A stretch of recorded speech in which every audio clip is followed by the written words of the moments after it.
Well, the characters, it's really interesting because when I started writing the play, I had about a dozen characters. I mean, judges, lawyers, priests, the whole bit. And I really found that, well, this is really hard because you want to develop each of the characters so they're a real human being, and to try to do that with 12 people, well, it doesn't leave much room for the actual story that you're after. So I had to step back from it and look and say, what is the story I'm trying to tell? And it ended up being this conflict between justice systems, but you can't really just talk about that. You need to have actual people.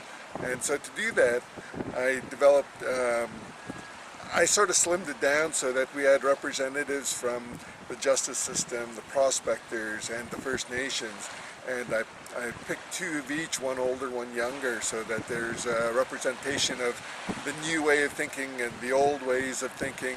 And those characters slowly came out, and as we went along, the two main characters I found were quite interesting, because when you think of traditional ways of looking at things, you don't think there's a lot of